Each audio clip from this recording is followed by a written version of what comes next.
My best friend and business partner of 30 years, Marcus Thorne, systematically destroyed my life by cooking the books and framing me for the downfall of the company we built together. My name is Frank Coleman, and I'm 58 years old. And this isn't just a story about getting even. It's about how a forgotten '69 Mustang and a ghost from the past helped me reclaim a life that was stolen from me. You know, for the longest time, Marcus and I were two sides of the same coin. We met back in college, both of us with more ambition than sense, and a shared dream of not ending up as another cog in some corporate machine. Before we continue, please subscribe to the channel and let me know where you're listening in the comments, and don't forget to like the video. We started Apex Logistics out of my dad's garage with a beat-up van and a whole lot of sweat equity. We were hustlers. We worked 18-hour days, fueled by cheap coffee and the kind of blind faith only young men have. He was the face of the operation. Charming, slick, could sell ice to an Eskimo. I was the engine, the numbers guy, the logistics nerd, the one who made sure the wheels actually turned. And it worked. Damn, it worked. For 30 years, we built Apex into a powerhouse. We went from that one rusty van to a fleet of over 500 trucks, with warehouses across the country. We were a real American success story. I thought our bond was forged in steel. We were godfathers to each other's kids. Our families spent holidays together. He was the brother I never had. I trusted him with my life, my finances, my future. Which, as it turns out, was the stupidest mistake a man can make. The beginning of the end started subtly. Around 5 years ago, Marcus started changing. He'd always liked the finer things, but this was different. He bought a yacht. Then a private jet. His suits cost more than my car. He started talking less about us, and more about my vision for the company. He dismissed my concerns about over-leveraging with a wave of his hand. "Frank, you gotta spend money to make money," he'd say, flashing that $1 million smile. "Don't be such a stick in the mud." I was the CFO. My job was to be the stick in the mud. I started noticing discrepancies. Small ones at first, expense reports that didn't quite add up, supplier invoices that seemed inflated. When I'd bring them up, he'd laugh it off. "Just creative accounting, old friend. The cost of doing business." He made me feel like an old-fashioned fool for worrying about ethics in a world that had none. Then came the crash. It was brutal and fast. A major client pulled out, a fuel contract went south, and suddenly, our lenders were calling in their loans. Marcus called an emergency board meeting. He stood before everyone with a somber face, looking like a captain going down with his ship. He presented a portfolio of cooked books, a nightmare of fraudulent data that I'd never seen before, and he laid the blame squarely at my feet. He'd created a shadow set of accounts, a labyrinth of lies, and every path led back to my office. He claimed my conservative, outdated methods had hidden the company's decay, and my mismanagement was the final nail in the coffin. My own signature was forged on documents I'd never seen. Emails were fabricated. People I'd hired and mentored for decades looked at me with a mixture of pity and contempt. Marcus, the master performer, even shed a tear. "I can't believe Frank would do this to us," he choked out. "After all these years." He played me like a damn fiddle. The board, facing bankruptcy, bought his story hook, line, and sinker. The deal was simple. To save the company from a messy public lawsuit, I would resign, sell my 49% stake for a symbolic $1 to Marcus, and take the fall. In return, he wouldn't press criminal charges. He presented it as an act of mercy. "I'm doing this for your family, Frank," he said, the snake. I was ruined. Wiped out. My name was dragged through the mud. I lost everything: my life's work, my reputation, my savings. The stress was immense. My wife, who had stood by me for 35 years, couldn't take it. She didn't leave because she thought I was a criminal. She left because I was a ghost.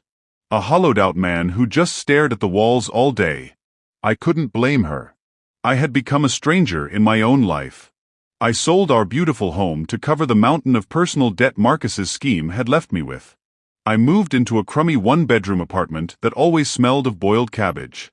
And I got a job. I, Frank Coleman, co-founder of a $500 million company, started driving a delivery truck for a local grocery store. The irony was so thick you could choke on it.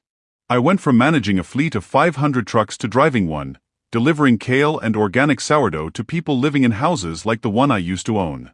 I was invisible. A 50-something-year-old man in a cheap uniform that nobody looked at twice. For 2 years, I lived in that gray, hopeless fog.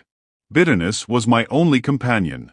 I'd see Marcus in business magazines, hailed as the genius who single-handedly saved Apex Logistics from the brink, turning it into a lean, mean, profitable machine. He was living my life, only bigger and louder. Then, one Saturday, something shifted. I was scrolling through online classifieds, a pointless habit, when I saw it. A 1969 Ford Mustang Mach 1. Raven black. It was sitting under a tarp in some guy's barn out in the sticks.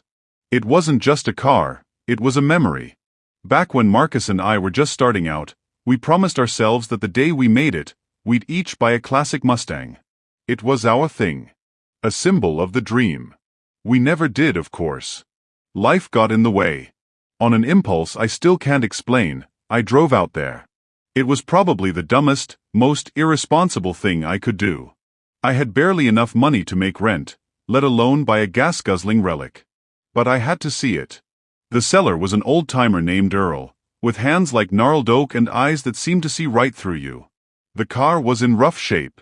Dust-caked, tires flat, the interior smelled of mice and decay. But the bones were good. It was all original. Earl didn't say much. He just watched me as I ran my hand over the fender, feeling the cold, solid steel beneath the grime. "She needs a good home," he finally rasped. "Someone who'll appreciate her history." We haggled a bit, and I ended up getting it for a price that was still way too much for me, but a steal for what the car was. I drained the last of my meager emergency fund to buy it. It was financial suicide, but it was the first thing in 2 years that made me feel alive.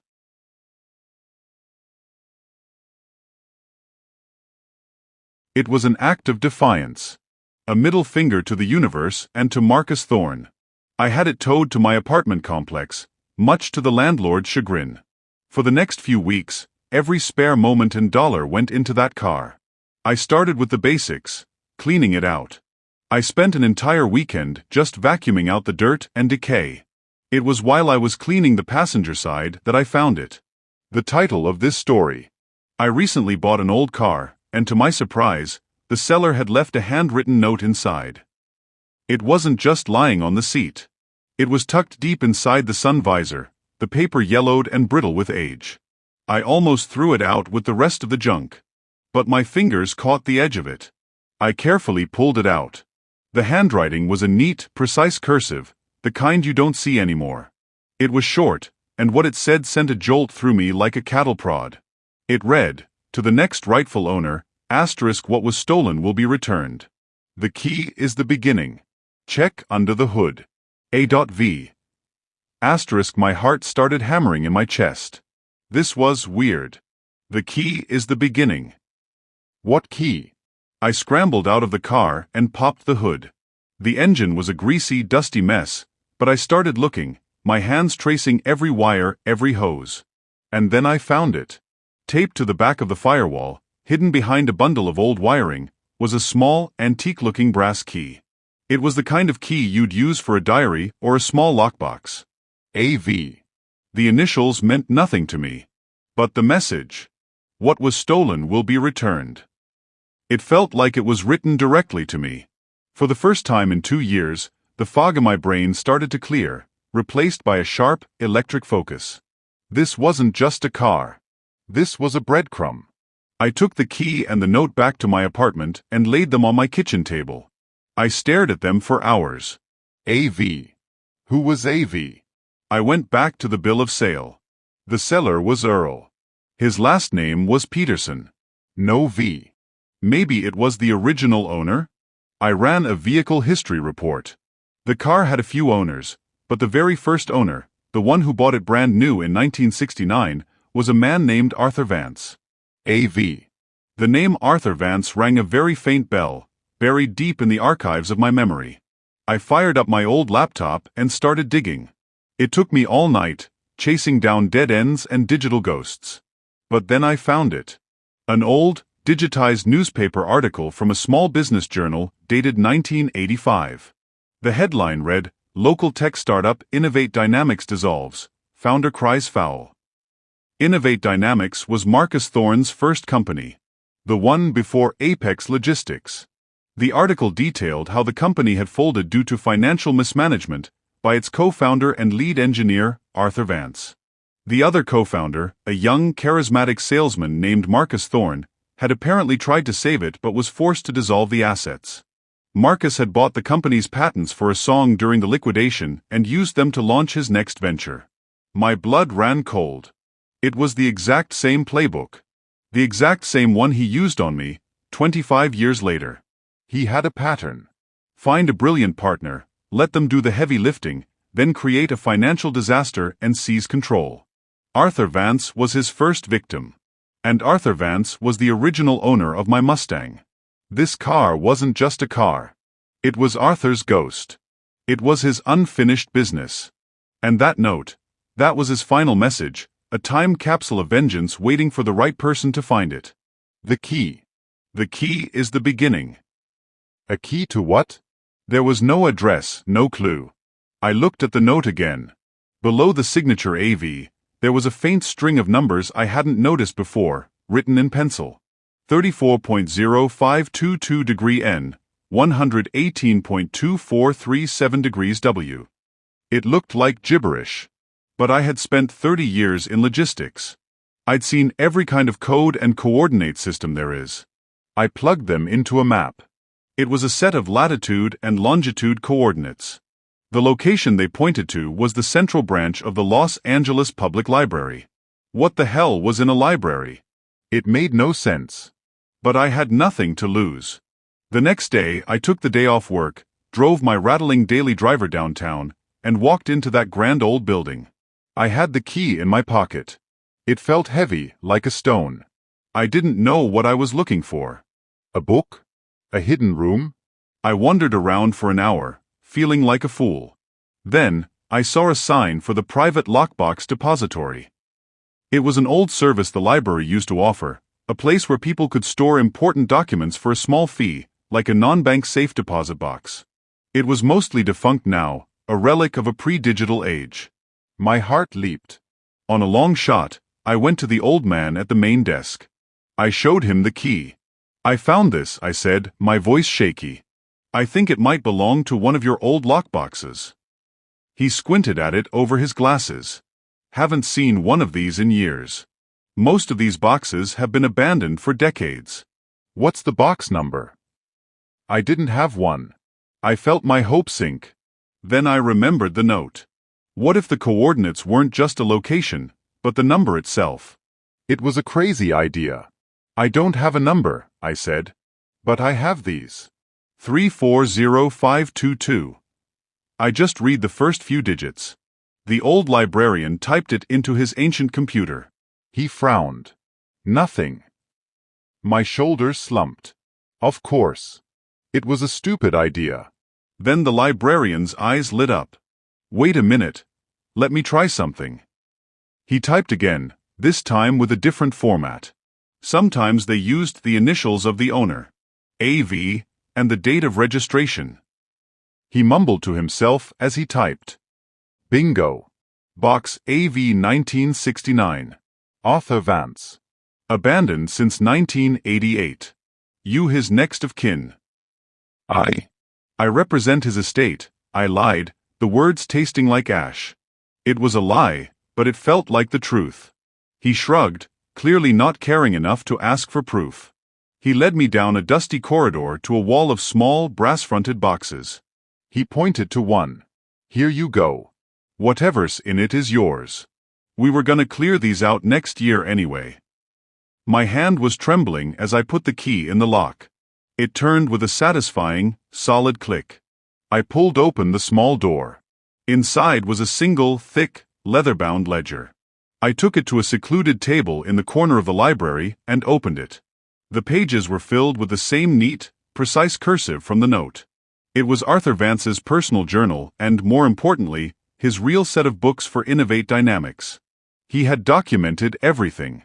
Every fraudulent invoice Marcus had created. Every secret account Marcus had opened. Every dollar he had siphoned off. Arthur wasn't a fool. He knew what Marcus was doing. He was building a case against him. The ledger was a meticulous, damning indictment of Marcus Thorne's first great betrayal. It was proof that his entire career was built on a foundation of lies and theft. The last entry was dated 2 days before his sudden death from a heart attack at age 45. He had written, "Tomorrow, I confront him. The truth will out." But it never did. He died, and Marcus buried the story. Arthur's plan died with him. Until now. Holding that ledger, I felt a strange connection to this man I'd never met. He had left behind the perfect weapon, a poison pill designed for Marcus Thorne, and it had been sitting in a dusty library lockbox for over 30 years waiting. Waiting for someone else wronged by the same man. Waiting for me. The revenge part, that was the easy part. I knew Marcus. I knew what he valued. It wasn't money, not really. It was his image. His legacy. His place in the pantheon of business titans. He was about to close the biggest deal of his life, a merger with a massive international conglomerate that would make him a legitimate billionaire and put his face on the cover of every business magazine in the world. He was hosting a black-tie gala at his sprawling mansion to celebrate the deal's finalization. I didn't want his money. I wanted to take away his story. I wanted him to be the author of his own destruction. For the next month, I worked. I spent my nights not in my garage, but at my kitchen table, cross-referencing Arthur's ledger with my own knowledge of Marcus's dealings. I built a case. A bulletproof, undeniable timeline of his fraud, from Arthur Vance in 1985 to Frank Coleman in 2018. I had the original sin and the sequel. 2 days before the gala, I sent a simple, anonymous email to Marcus's personal address. The subject line was just 2 letters, AV. The body of the email was a single photo, the cover of Arthur Vance's ledger. I knew that would get his attention. Within an hour, my burner phone rang. It was a blocked number. I let it ring twice, then answered. "Who is this?" The voice was pure ice. It was Marcus. "An interested party," I said, my voice low and steady. "An heir to some unfinished business." There was a long silence. I could almost hear the gears turning in his head, the panic setting in. "What do you want?" "A conversation. The night of your gala. Before your big speech. Come alone to the west gate of your property. I'll be waiting." "And if I don't?" "Then the contents of this ledger, along with a detailed account of what you did at Apex Logistics, get sent to the SEC, the IRS, and the Wall Street Journal. Your merger will be dead in the water before the champagne gets cold. You'll spend the rest of your life in court, and you'll die in a prison cell. Your call." I hung up. The night of the gala, I wasn't driving my clunker. I had spent the last of my money getting the Mustang running. It wasn't pretty. The paint was still faded, and the engine coughed and sputtered. But it ran. It had a presence. It was a ghost. I parked it on the dark service road by the west gate, the engine rumbling like a caged animal. At exactly 9 p.m., a golf cart came zipping down the path. Marcus was at the wheel, his face pale under the moonlight, his tuxedo looking like a costume. He got out and stared at the car, his jaw tight. That car. I haven't seen one of those in a long time, I finished for him, stepping out of the shadows. He looked at me, and for a second, the mask of the powerful CEO slipped. I saw a flicker of the young man I once knew, followed by a wave of pure, unadulterated hatred. "Frank," he breathed. "It was you." "It was always me, Marcus," I said calmly. I gestured to the passenger seat. "Get in." He hesitated, then complied. I put Arthur's ledger on the dashboard between us. He didn't touch it. He just stared at it like it was a cobra. "Arthur Vance," I said. "You remember him, don't you?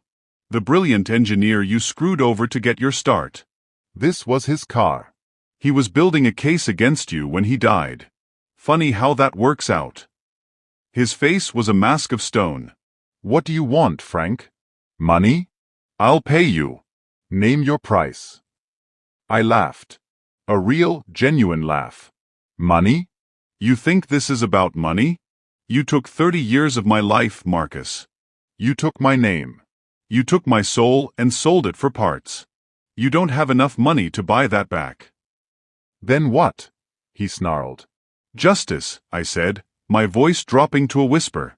Or something like it. Here's the deal. In about 1 hour, you're going to walk up to that podium. But you're not going to announce your glorious merger. You are going to announce your immediate retirement, effective tonight.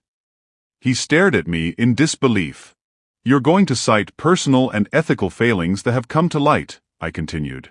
You will state that you are no longer fit to lead the company you built. You will not give any details. You will just fall on your sword. You will cancel the merger. And then you will disappear. You're insane, he hissed. I'll be ruined. My legacy. Your legacy is a lie. I roared, the anger I'd suppressed for 2 years finally boiling over. Your legacy is built on the backs of men like me and Arthur Vance. You want to see your legacy? It's right here. I slapped the ledger. This is your legacy. A cheap crook in an expensive suit. I let the silence hang in the car, thick and heavy. I lowered my voice again. There's one more thing. You're going to establish a foundation. You will fund it with 90% of your personal assets. Its mission will be to provide aid and second chances to employees who have been victims of corporate fraud. A quiet, anonymous act of penance. The alternative is that I walk away from this car right now, and by morning, the whole world will know exactly who Marcus Thorne is. The whole shebang. Innovate Dynamics. Apex Logistics.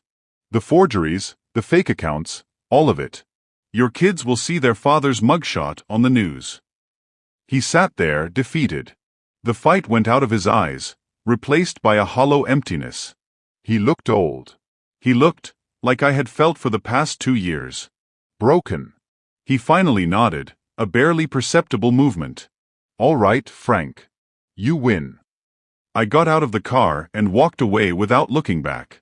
I drove the Mustang home, the engine sounding sweeter than it ever had before. I didn't go to a bar to celebrate. I just sat in my garage, sipping a cold beer, and listened to the radio. An hour later, a breaking news alert interrupted the music. The reporter's voice was filled with shock. Marcus Thorne, the titan of industry, on the verge of his greatest triumph, had abruptly resigned, citing personal reasons and scuttling the multi-billion-dollar merger.